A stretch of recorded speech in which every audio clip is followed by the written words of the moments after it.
And we are live. Okay, so we're back with fractions. This week I'm going to be reviewing some of the things that we have already been doing with fractions, including some of the really intro stuff, and getting into the dividing in a little bit more detail. The first thing I'm going to do is just review some of the stuff about when we use shapes to represent fractions and when we identify fractions from those shapes. So, I use pizzas too much. I'm not going to go out of my way to use too many pizzas. I am going to do a square. So let's see if that looks crooked. It doesn't look too bad. And let's say I divide the square into 4 equal pieces, and then I shade 3 of them.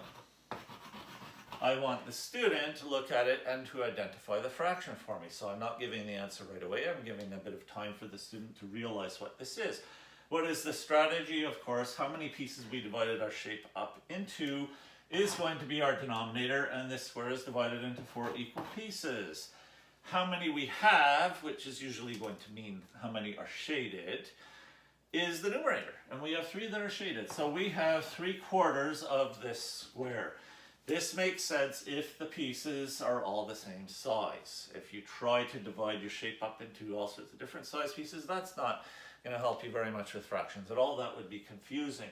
Let me do another one over here. I'll draw a rhombus. I'm not very good at drawing rhombuses, so I'm going to do my best. And then the classic way to divide up a rhombus is to have these diagonals, and that creates 4 equal sized and shaped pieces, which are all triangles. It's kind of cool. I like rhombuses for that. But I don't want to divide it into 4 equal pieces because I already did that with the square. So I'm going to also divide these into skinnier triangles. Now, I don't know if everyone would agree that they're exactly the same shape. They're all triangles. But they're not perfectly the same shape, but they're pretty close to being the same size. Considering I didn't use a ruler or anything, that's pretty good. And I'm going to shade in just one of them. So how do we know what fraction that represents? The number of equal sized pieces is our denominator. I'm taking my time here. I'm trying to get the students to answer it before I answer it, because I don't want to just tell you the fractions. I want the students to tell me the fractions. So there are 8 equal pieces. Yes, our denominator is 8.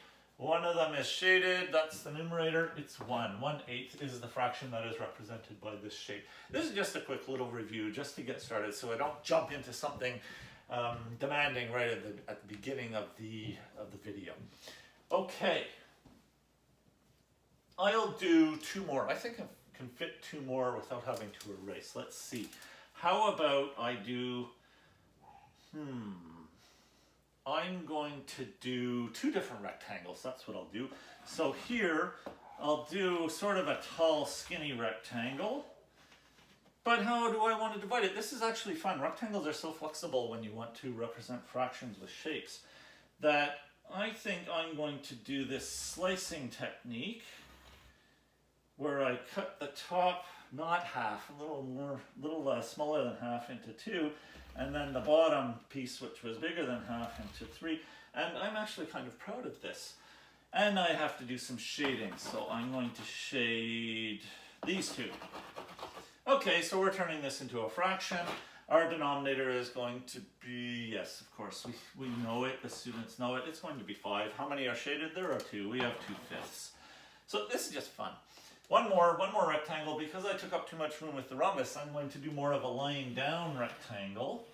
And I'm going to divide this, let's see, I think I'm going to go out on a limb here, and I'm going to divide it into this many equal sized smaller rectangles. And this many, how many is that? Well, we can count them, can't we?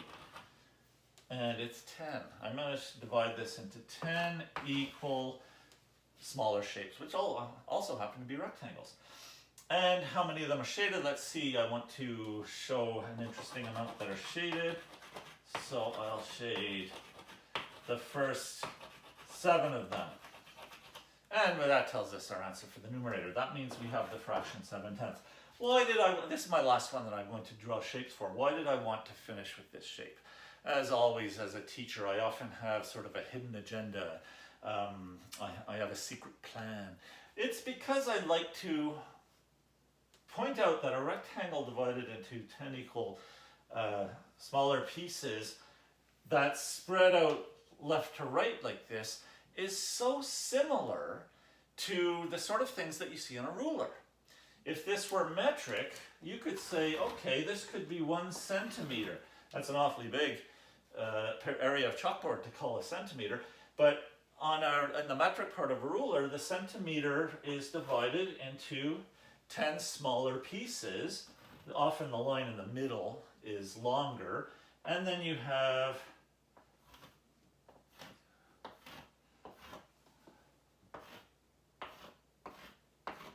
and it looks like a metric ruler. So there's 0 centimeters, there's 1 centimeter. This would be half a centimeter, but usually they don't have any printing there.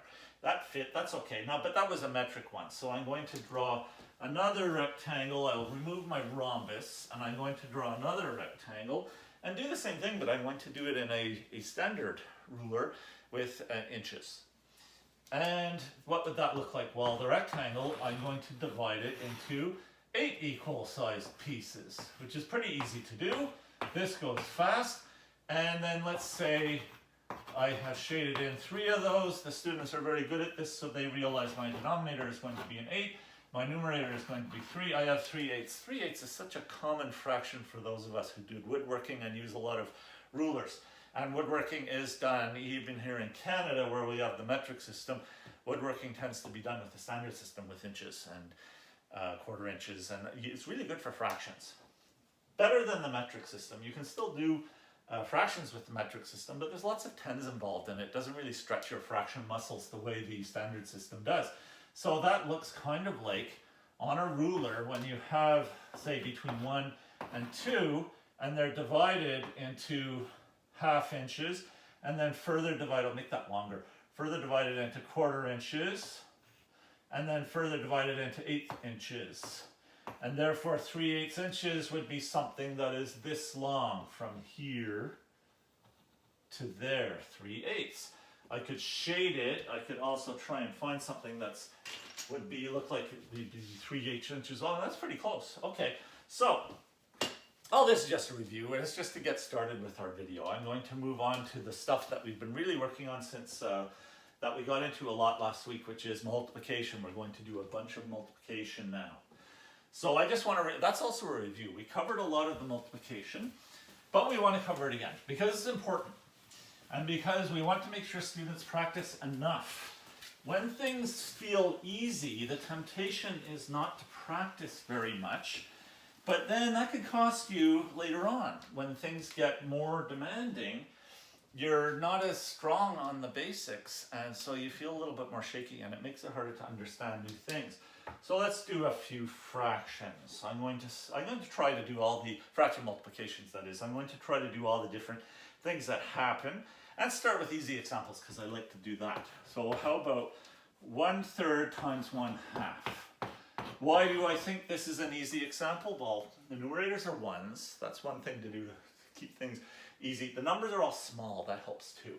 What do we do when we multiply fractions? We multiply the numerators to get our new numerator. It's hard to say new numerator, but I said it. And we multiply our denominators to get our new denominator, which is easier to say. So I can write it equals, and I know my answer is going to be a fraction, so I'm ready. I have my fraction bar. The numerators are up here, right? Yeah, we know that. 1 times 1 equals 1. The denominators are down here. 3 times 2 equals 6. 1/3 times 1/2 equals 1/6. That's a nice, easy, basic one. And I hope that you agree with me that it's easy. What if the numbers get to be a little bigger? How about, I'm checking to see how much space I have on my chalkboard wall and how much chalk I have. This will not do. This will not do. So, reloading the magic chalk holder thing. It probably has a name. It might be called a chalk holder. I don't know. I don't remember. It's been a while since I bought one because they last forever and they make your chalk last a lot longer, that's for sure. Okay, how about 3/5 times 5/6? There's my favorite word, sixths. 3/5 times 5/6. We're doing the same thing. Numerator times numerator, denominator times denominator. 3 times 5 is 15. 5 times 6 is 30. Oh, we're reminding you that, yes, you can reduce fractions, and I am going to cover that later in the lesson. I'm going to do some reducing, but I may as well do it right now because I know that that also is a review, so the students have seen it before. What's the greatest common factor between 15 and 30? It's 15. I can divide this by a clever form of 1, but I'm not going to write the 1. I'm going to write 15 over 15 because I know that's equal to 1. 15 divided by 15 equals 1, and 30 divided by 15 equals 2. So 1/2 is my answer. Looking at this, would we have realized 1/2 was going to be the answer? Well, I guess if we had looked at it carefully enough, we might have realized that. I have some room. I'm going to do another one. This one might look a little familiar. How about 3/5 times 5/6? Yeah, it's the same question, but now I'm going to do it with canceling because that's another thing we have to review. We can use canceling to simplify our numerators and denominators so that the numbers we get in our answer are not as big. And if we do our canceling well enough, then it means that this reducing fractions thing at the end becomes unnecessary. And that's fun, to be able to do it the two different ways. So, a 5 on the bottom and a 5 on the top. Any top with any bottom. The 5s are in two different fractions, but so long, with multiplication, so long as there's a 5 on the top and the 5 on the bottom, we can cancel them. 5 divided by 5 is 1. 5 divided by 5 is 1. But we're not finished because the 3 and the 6 have a common factor of 3. So I can divide both of them by 3. 3 divided by 3 is 1. 6 divided by 3 is 2. I can write my answer. All that's left on the top is a 1 here and a 1 there. 1 times 1 equals 1. All that's left on the bottom is a 1 here and a 2 there. 1 times 2 equals 2. We get directly to the reduced final answer, the same answer, the correct answer. But we didn't have to do the reducing fractions part. So does that mean it's less work? It looks like less work. Wait, notice all this crossing out and little 1s and 2s and that. You realize, no, I did the work. I just did it in a different part of the question. So I don't know if either of them is less work than the other. But it is really interesting to know that you can have two different ways of doing something that are both right. And then sometimes you just get to do it the way you feel like, or your favorite way. And other times you might see the question as asking you, multiply without canceling. That can happen. To make sure that students practice this. Or multiply while canceling to make sure students practice that. Nothing wrong with that. Okay, so I think I need to do a bit of erasing. I'm doing okay for time. We're still near the beginning of the lesson. I need a can of fizzy water because I am going to get dry mouth from all this talking and chalk dust. And with that, I will slow down just for a second and say, yes, I am wearing my Reading shirt. Reading is a city in Pennsylvania where my brother lives, but it also happens to be a city in England, and this is the England Reading. And mention that, yeah, Mocha is upstairs. She's actually barking right now at the people who came to help us close our pool for the winter. Because I saw their legs walking by and I heard her barking, but I don't think you heard her barking. So that's what's going on with Mocha. She's, protecting the household like she should. She's doing a dog's job, and if she were down here with me, she probably would have gotten too excited because she would realize that people were there. Dogs hear everything. Okay, I'm going to run over to the fridge and grab my can of fizzy water, but I will be back very quickly.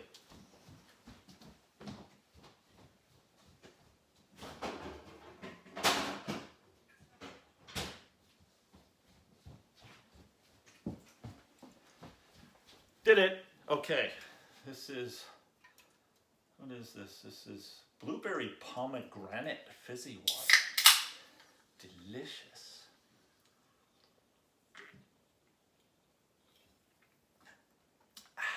Okay, so now we can move on to doing some erasing and writing up some new calculations, and I still have some more multiplications I want to do.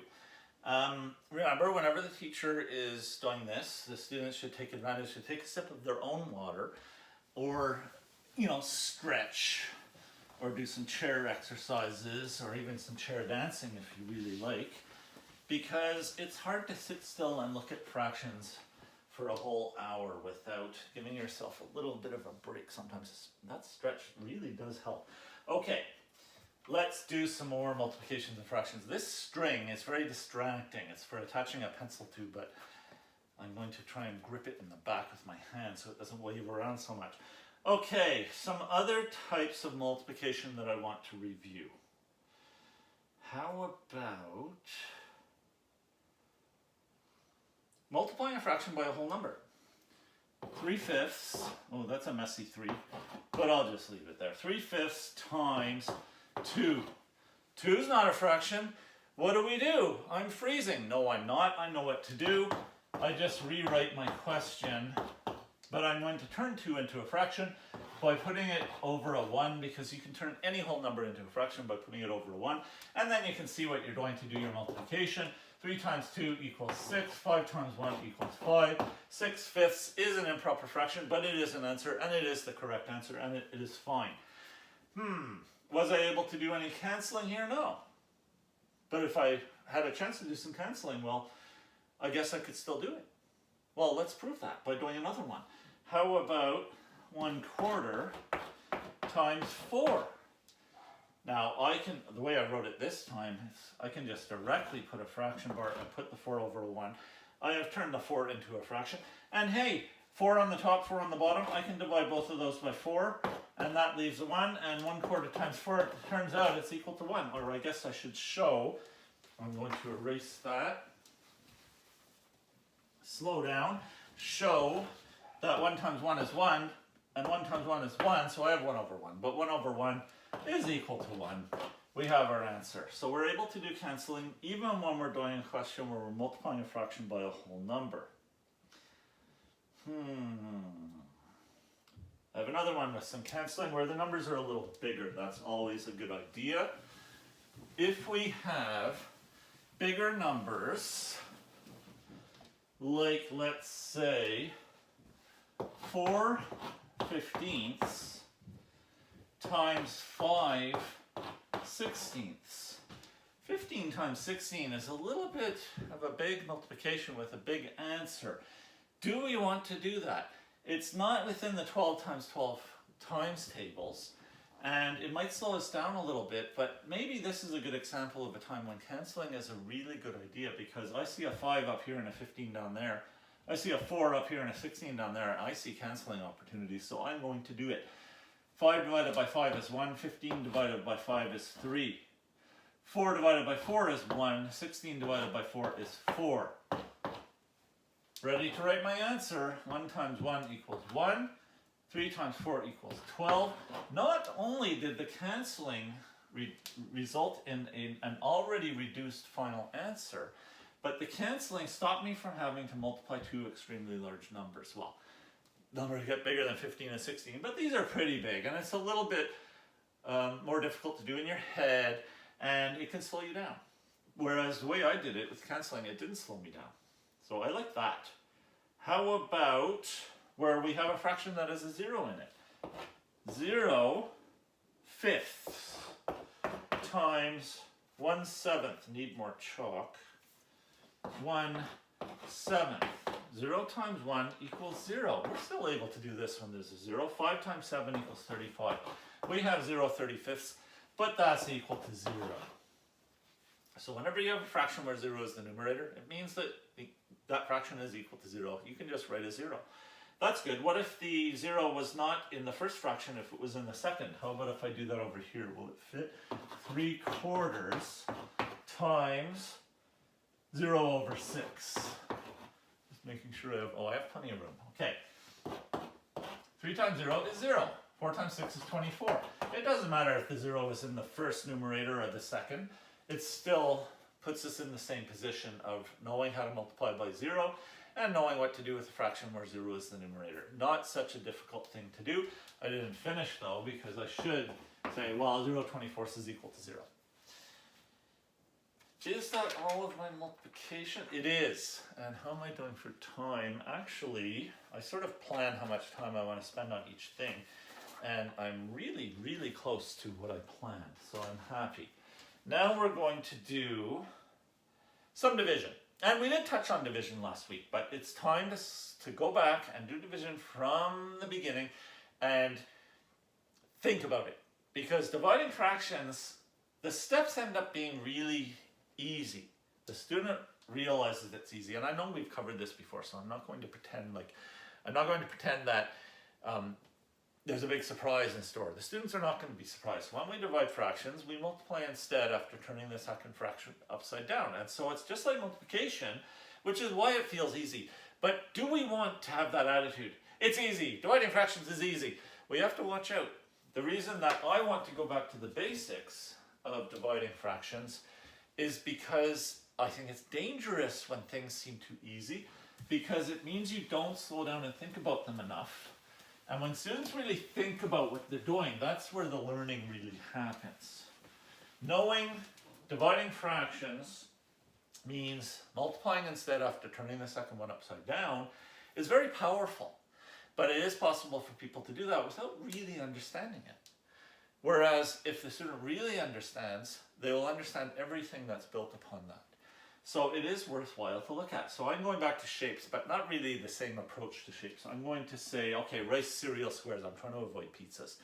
So rice cereal squares, which will be actually square, because of course you can do rice cereal treats in any shape you want. So I'm going to say we have 5 of these. And I'm not going to try and draw all the details. We're just going to use squares, and we know they're rice cereal squares. We're not going to worry about whether someone melted chocolate on top of them, or what type of cereal they used, or how thick they are, because that would involve all sorts of geometry and cookery, which is not in topic really. Okay, we're dividing this. Okay, there are 5 rice cereal squares, and we're going to share them out between 2 people. So I'll just write for 2 people. That means we're dividing. We're dividing the rice cereal squares into 2 equal portions for 2 people. We want to say that it's equal because the people would probably like for it to be fair.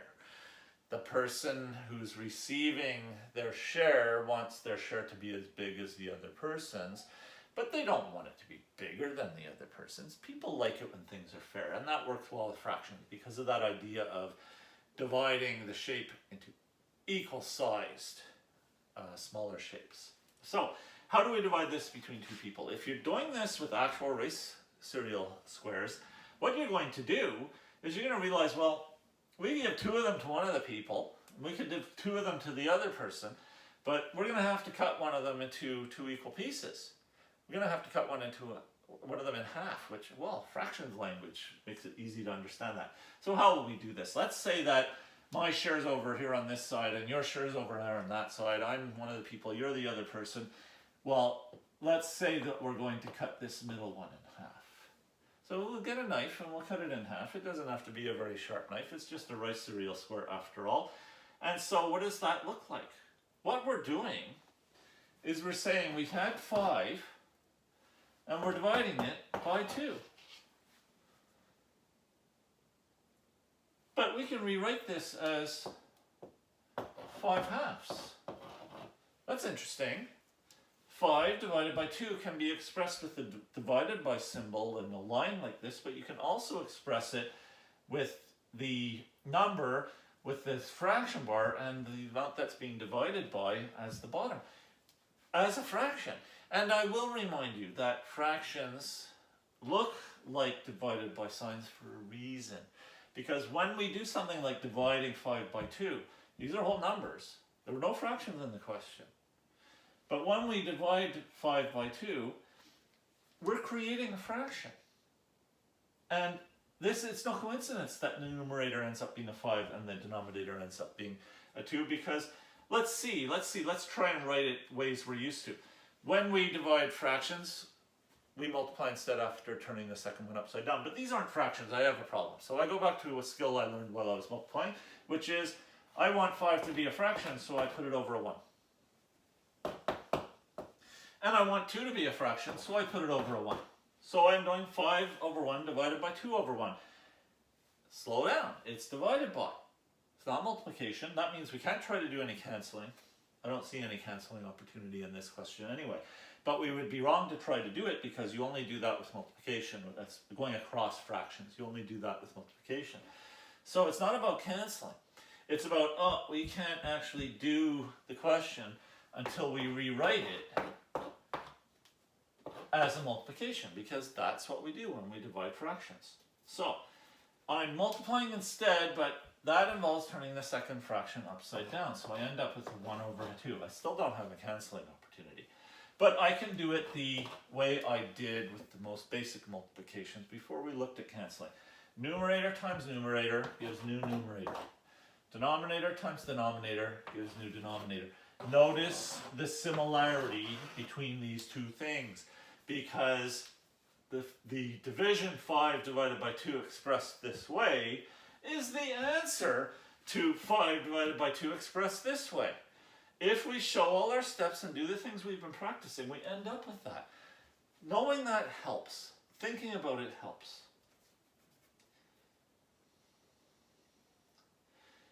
Now, we're not doing the whole converting between improper fractions and mixed numbers thing, because I think that might happen next lesson.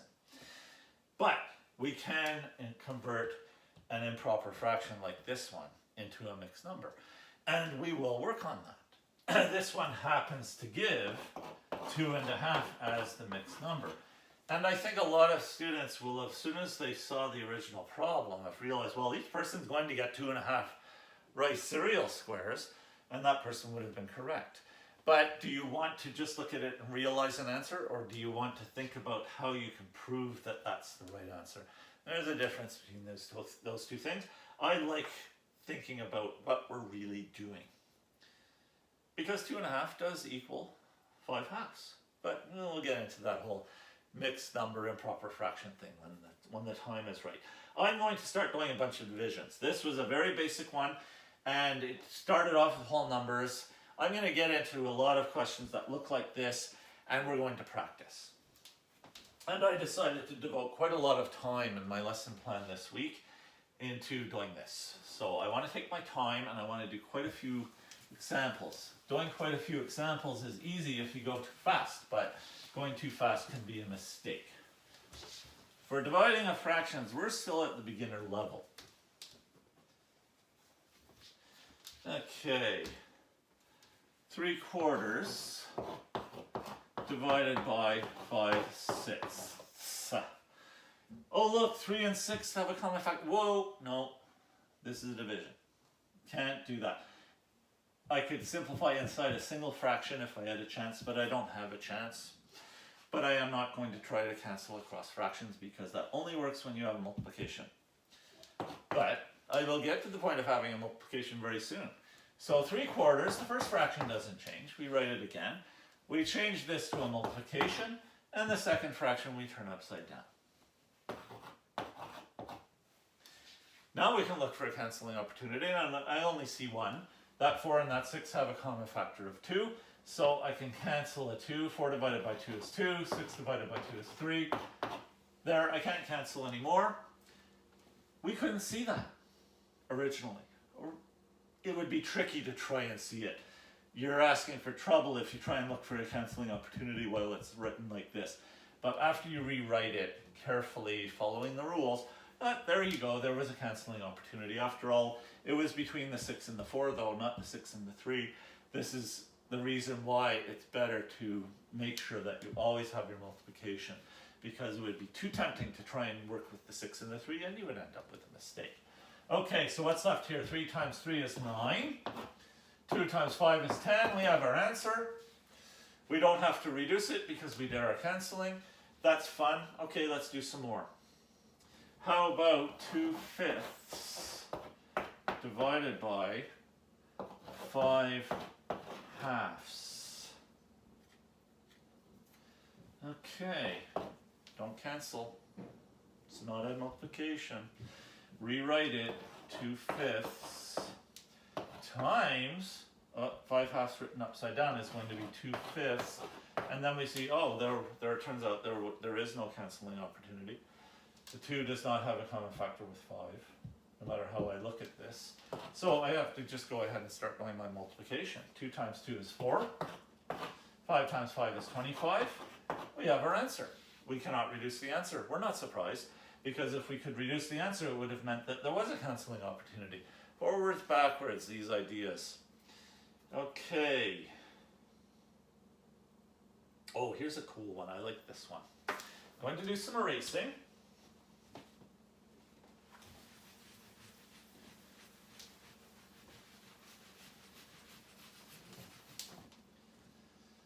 It's a good thing I like dividing fractions, because I certainly do a lot of it.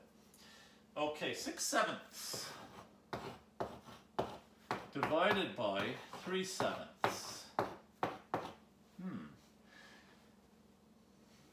I don't see a canceling opportunity, but I don't want to look for a canceling opportunity because this is division. Rewrite it, 6/7 multiplied by 7/3. Oh, now I see canceling opportunities. Should I do it that way? No, not this time. I'm going to just go to my answer and then see if I can reduce. 6 times 7 is 42. 7 times 3 is 21. 42 divided by 21, we could just say, if we know our numbers well, we would say, oh, 42 divided by 21 is 2. And that's what's going to happen. But we can also say, well, the greatest common factor between these two is 21. So I'm going to divide both in top and bottom by 21, because 21 over 21 is equal to 1. And that gives me 2 over 1. I have my answer. It is 2. So looking ahead, we sort of saw that coming. Was there any other way of seeing it coming? 6/7 divided by 3/7 equals 2. The 7ths disappeared and it ended up being like 6 divided by 3. This is worth thinking about. When you have the same denominator and you're dividing, sometimes you're able to see what the answer is going to be much more easily, and this is one of those times, because 6 is exactly 2 times as big as 3. So 6/7 divided by 3/7 equals 2, not 2/7. And we can see why. If we do it with the canceling, when they both have the same denominator in the division, it means that the same number is going to appear as one of the numerators and the other denominator when we rewrite it as a multiplication. And 7 divided by 7 is 1. I'm able to cancel that.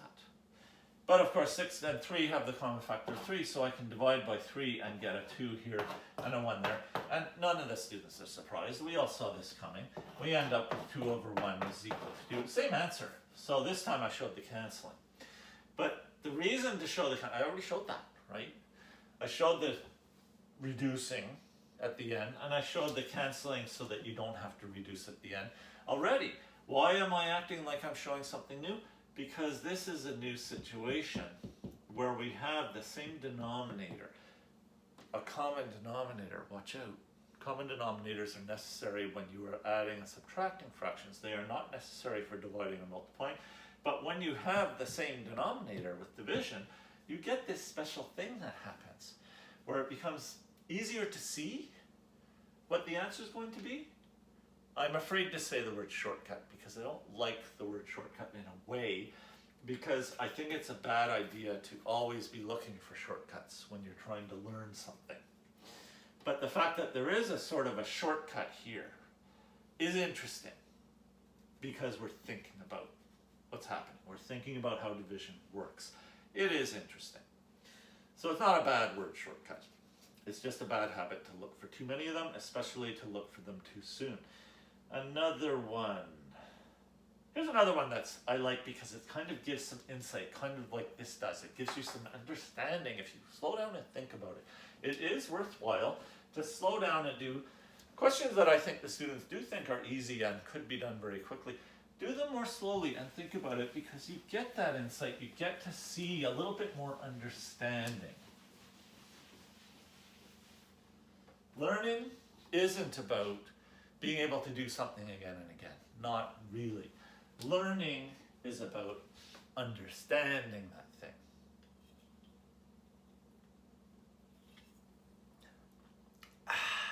Okay. Here's that other question I was peeking ahead at. 5/6 divided by 1/2. Why do I think this is interesting? It looks just like the others. It doesn't look very special. The denominators are not the same this time. I don't see any obvious indication there might be a canceling opportunity, but I need to rewrite as a multiplication. So 5/6 times, and the second fraction turns upside down. Slow down and think how, remember when you had a whole number, but you wanted to express it as a fraction, you would put it over a 1. Well, here we have a fraction where the numerator is over a 1. It's the same thing, but backwards, kind of. So that means that 5/6 times 2 over 1 is the same as 5/6 times 2. And it is. It has to be. It stands to reason. I could do some canceling, but I'm not going to. Numerators, 5 times 2 equals 10. Denominator, 6 times 1 equals 6. Yes, of course, I can reduce this fraction. I will reduce by dividing top and bottom by 2. Clever form of 1, 2 over 2, because 10 and 6 have a common factor, which is 2. 10 divided by 2 is 5. 6 divided by 2 is 3. 5/3 is my answer. 5/6 divided by 1/2 ended up meaning 5/6 times 2. Dividing by 1/2 is like multiplying by 2. Is that something I can conclude from that? Yes. Dividing by 1/2 is like multiplying by 2. That's neat. That gives me a little bit of that insight, a little bit of that understanding. That makes me glad I slowed down and thought about this. Because 5/6 divided by 1/2 equals 5/3. The 5 numerator sort of hung around to the answer. This time the denominator got half as big. So 5/6 divided by 1/2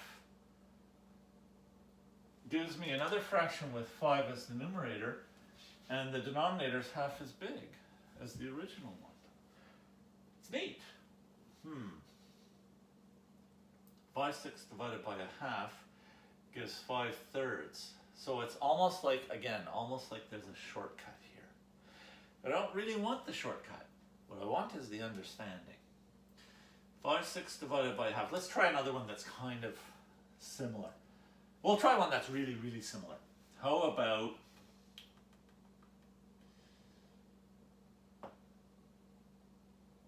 3/10 divided by 1/2? That equals 3/10 times 2 over 1. And 3 times 2 equals 6. And 10 times 1 equals 10. Oh, I can reduce because there was a canceling opportunity that I didn't notice. So I will divide by 2 over 2 again. And I get 3/5. The fact that this is the same as that but upside down, does that matter? I don't think so. I think what matters is here the 5 made it all the way into the numerator of the final answer, and then the denominator was half as big. And here the 3 made it all the way into the numerator of the final answer, and the denominator is half as big, because I was dividing by 1/2 again. It does give some sort of insight. How about if we try something besides 1/2? 1/2 was fun to work with and easy to work with because it is a kind of a small, simple fraction. It's a 1 and a 2 that are involved.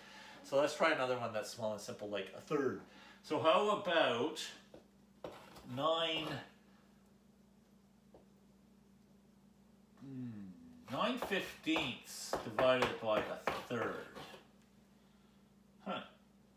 That's going to be equal to 9/15 times 3 over 1. So dividing by 1/2 is like multiplying by 2, and dividing by 1/3 is like multiplying by 3. Okay, we're seeing something real here. There's something real happening. So dividing by 1/2, dividing by 1/3, you can sort of see what's happening in an interesting way. The fact that the numerator is 1 helps. it would get confusing quickly if we had something else besides, well, it's not here. If we had a 2/3 instead, I don't know if we'd be able to see this as clearly. So I like the fact that we have these ones. It's kind of helping here. What do we do? Of course, I can do some canceling if I want. And that will just save me having to reduce the fraction. So I think I'll do it. 15 and 3 have a common factor of 3. If I divide 15 by 3, I get 5. Divide 3 by 3, I get 1. I can't cancel anymore. I cannot cancel between the 9 and the 5, and there's nothing but 1's left over here. So it's time to multiply. 9 times 1 equals 9. 5 times 1 equals 5. We have 9/5. 9/15 divided by 1/3 equals 9/5. So that thing we saw, it has happened again. Even though it's 1/3 this time and not 1/2, something interesting has happened. The 9 made it all the way to the answer. You can say that. The 15 was shrunk down to 1/3 as big. 1/3. Here, the 10 is half as big when it turns into a 5. The 6 is half as big when it turns into a 3. As we're dividing by 1/2, the 15 is 1/3 as big when it turns into a 5 because we're dividing by 1/3. Okay, this is as far as I want to push this stuff. It's interesting though. I kind of like it. Sometimes I'm really glad when I slow down. I'm looking at the time and thinking about how much time I had said, planned it. I have little notes here that plan how many minutes, and I still have some more time for more divisions. So I think I'm just going to do a couple more.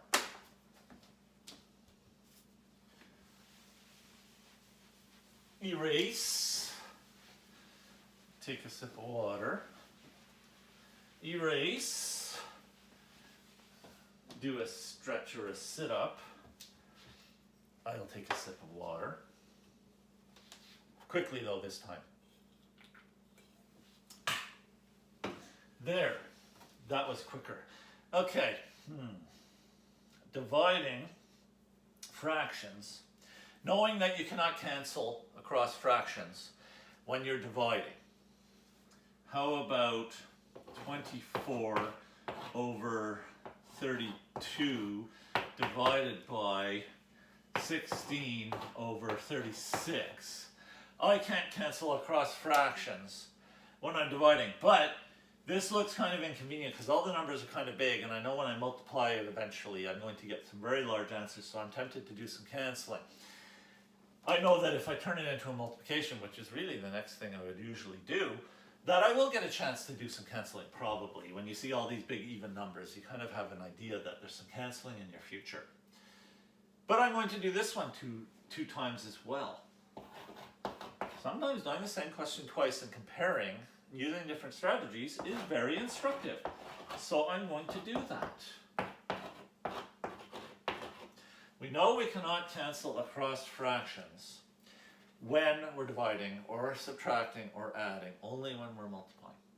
But we can cancel inside single fractions. That's called simplifying. That's called reducing fractions. So usually we reduce the fraction when we're at the answer, but what about reducing a fraction when we're at the question? I'm going to do it down here. 24 and 32 have a common factor of 8. 24 divided by 8 is 3. 32 divided by 8 is 4.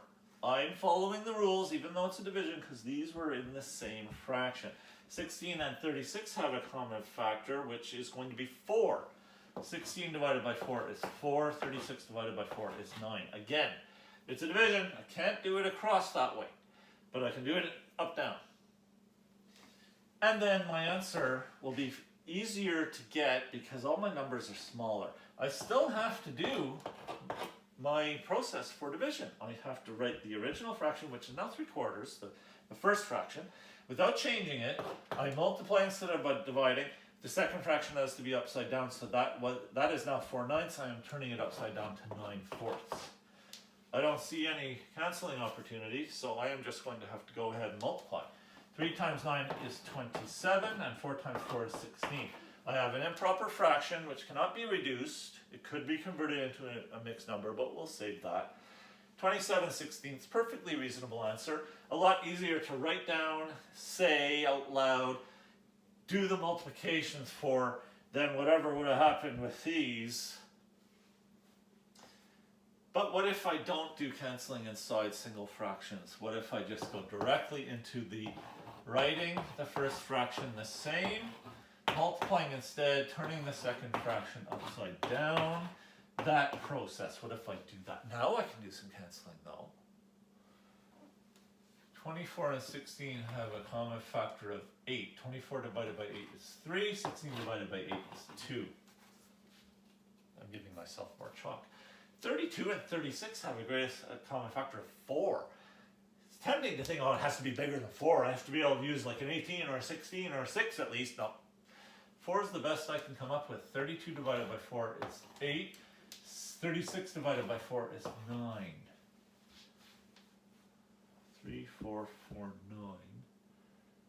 3, 8, 2, 9. Am I going to get the right answer? I was kind of expecting all these little numbers to be the same.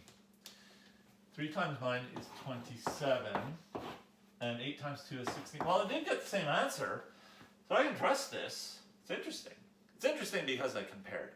Comparing is a useful thing to do in math in so many different ways, and as you climb up much higher levels than multiplying and dividing fractions, comparing things happens a lot.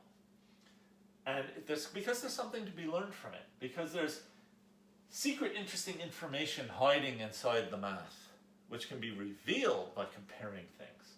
I like to put it that way. Okay, that was cool. I think when I'm teaching students dividing fractions, I like the idea that students do it this way because I worry about that temptation of canceling across fractions. We managed to do canceling here without going across, but it scares me to think students might try this and end up getting all sorts of crazy answers that are wrong, and then the student feels confused and they start saying, "Teacher, why did you show me that? All it did was confuse me." That can happen. As a teacher, I have to get used to being able to deal with it when things like that happen. Why do we want to slow down and think about things and compare things? Think about our steps. It's to try to avoid that confusion. I'm still kind of happy I did this though. All right. And how am I doing for the time? Okay, so I'm really, that took a while. I'm really back on schedule as far as my original schedule. I want to do a bit of a review of reducing fractions, but we kind of have already done that quite a bit because we've done some reducing. Thing is, we did a lot of canceling, which made the reducing unnecessary. So I'm just going to reduce some fractions, and we did it here as well. We reduced these fractions. Doesn't really look like it in a way. I'm going to just keep that and erase this, and I'm going to start with these examples. Reducing a single fraction can be done. We did it here. Normally it looks like this. 24 over 32. That's what I had. Greatest common factor of these is 8. Divide 24 by 8, I get 3. Divided by 32 by 8, I get 4. Yes, I get 3/4. We knew that was going to happen. So now I'm going to erase this, and I'm going to do a different one.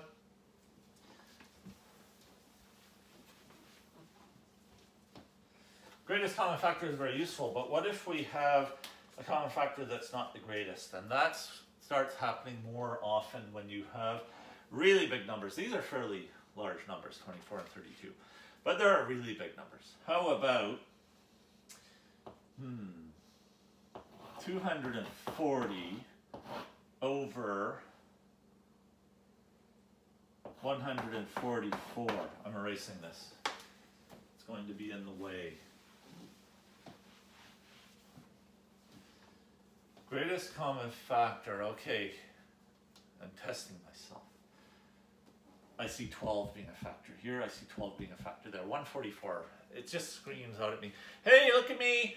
I'm 144. I'm that bottom right corner of the multiplication table if you do 12 times 12. That's what 144 says to me every time I see it, and will say to me for the rest of my life, and has been saying to me since I was about, I guess about this tall, because that's about how tall I think I was when I first memorized that 12 times 12 equals 144. And I've liked it ever since. I have a soft spot in my heart for 144 ever since, because I felt so strong to be able to go all the way down to the bottom right corner of that multiplication table and learn it before I had even learned all the others. Felt so strong. 240 if we ignore that 0, right, it's a multiple of 10, of course, but if we cancel out that 10, we realize, okay, we're left with the 24, and we know 24 is a multiple of 12. So I see a 12 being important here. But is it the greatest common factor of 240 and 144? I don't know. I really don't know, because I'm not looking at it and thinking about it long and hard enough. I'm busy talking to you. Let's try dividing by 12 over 12, though. Reducing a fraction means dividing by that clever form of 1. 240 divided by 12 is going to give 20. 144 divided by 12 is going to give 12. We knew that was coming. And then we realized, yeah, we can still cancel. That means 12 wasn't the greatest common factor. But are we wrong? No. This is still a right answer. It's not a complete answer. So I can just continue. What's the greatest common factor of 20 and 12? Now I think I'm very quickly able to identify the greatest, which is 4. So I'm going to divide by 4 over 4. 20 divided by 4 is 5. 12 divided by 4 is 3. 5/3, there's that 5/3 fraction again. We had that earlier, but it was a different question, so it doesn't matter. But, how do I know what the greatest common factor really was of these two? It doesn't matter, because this is right. But let's see, I'll write it up here. And again, I like to think about why something works instead of just realizing something will work and using it really fast in a hurry.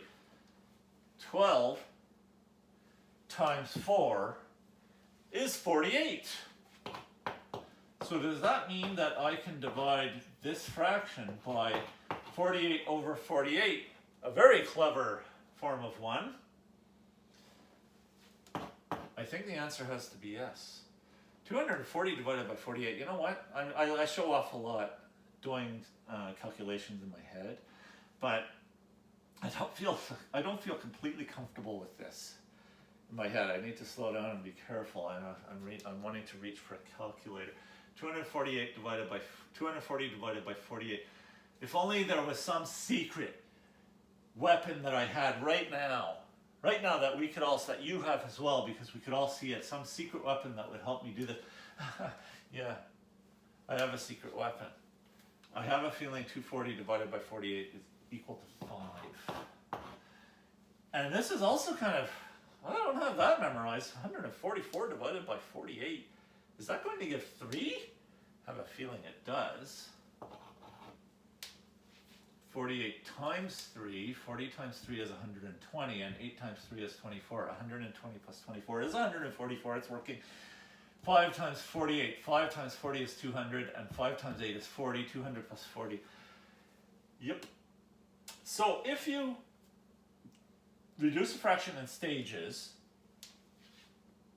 not having discovered the greatest common factor in your first step,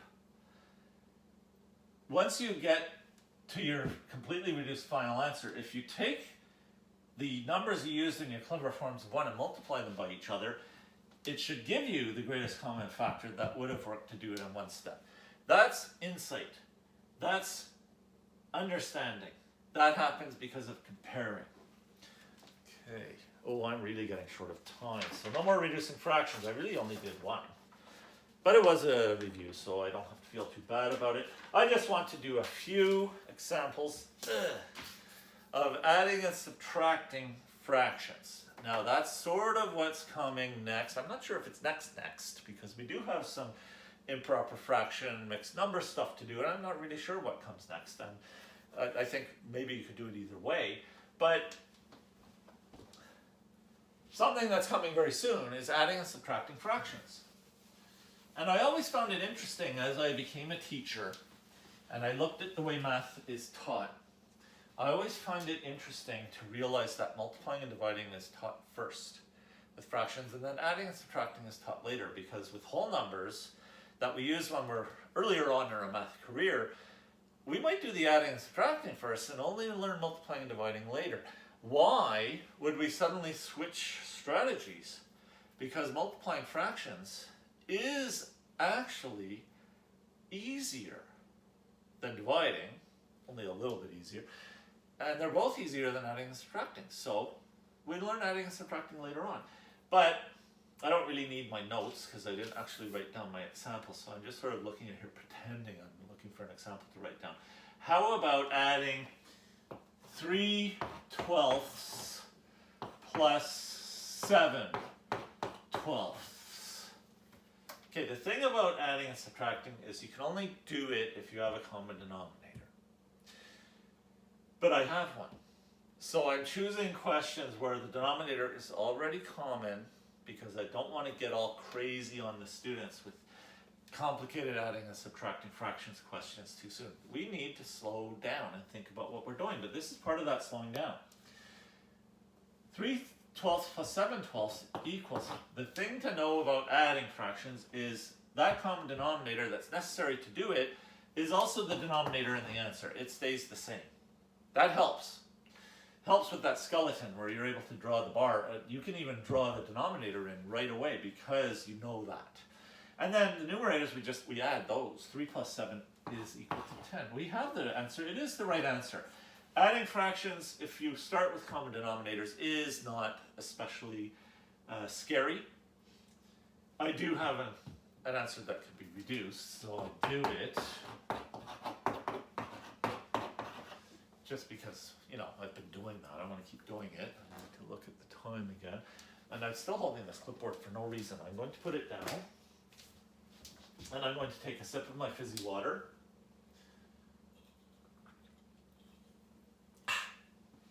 Yeah, maybe I have to work on my speed with doing that. Okay, another one. How about, so 12 is actually not a tiny little number like I often start with when I start anything new. It wasn't really hard though. How about, I'll try a bigger, weirder denominator. How about 20/3. I didn't leave enough room, so I'm going to erase. Oops. Comedy of errors. Okay. I'm going to use 23 as my denominator, and it is going to be common. It's not even, it's a prime number. It is a bit of a weird one. It's pretty big. How about 11/23 and 8/23? Scary, really hard? No, not necessarily, because we realize what we have to do is, we're in a fraction bar. The common denominator will be the denominator of the answer, so that didn't turn out to be very scary. And 11 plus 8 by itself isn't very scary. That's 19. 19/23, we have our answer, and we don't even have to reduce it. It's already reduced because 19 and 23 don't have a common factor other than 1 because they're both prime. Not surprised. Time. Those were both additions. How about subtractions? I'm going to try this one again, kind of. How about 11/23 minus 8/23? See, adding and subtracting are more challenging than multiplying and dividing. But the good news, the good thing about them is they kind of work the same way. You have to remember you're subtracting here, not adding, but you still need a common denominator. And this question still has a common denominator. My answer is going to be something over 23. But now I'm subtracting the numerators. 11 minus 8 is equal to 3. I have my answer. It cannot be reduced. Hey, not so bad. So when we get into our adding and subtracting in more detail, we won't be too scared because we're already kind of able to do it. And when you get that starting point, it's that foot in the door. It's that stance you get in at the beginning of the race. You're ready to go. That's how I feel right now. I am running out of time, so I won't try and make up any more examples. What I will do is I'll say that was fun. As usual, this hour seemed like a much shorter period of time for me because I was enjoying myself. I hope it's useful. Me and my Reading shirt, not Reading, Pennsylvania, and my dog Mocha, who's waiting for me upstairs, are looking forward to seeing you all next time so that we can go a little bit further with this stuff. And with that, I will say we are no longer live, so goodbye.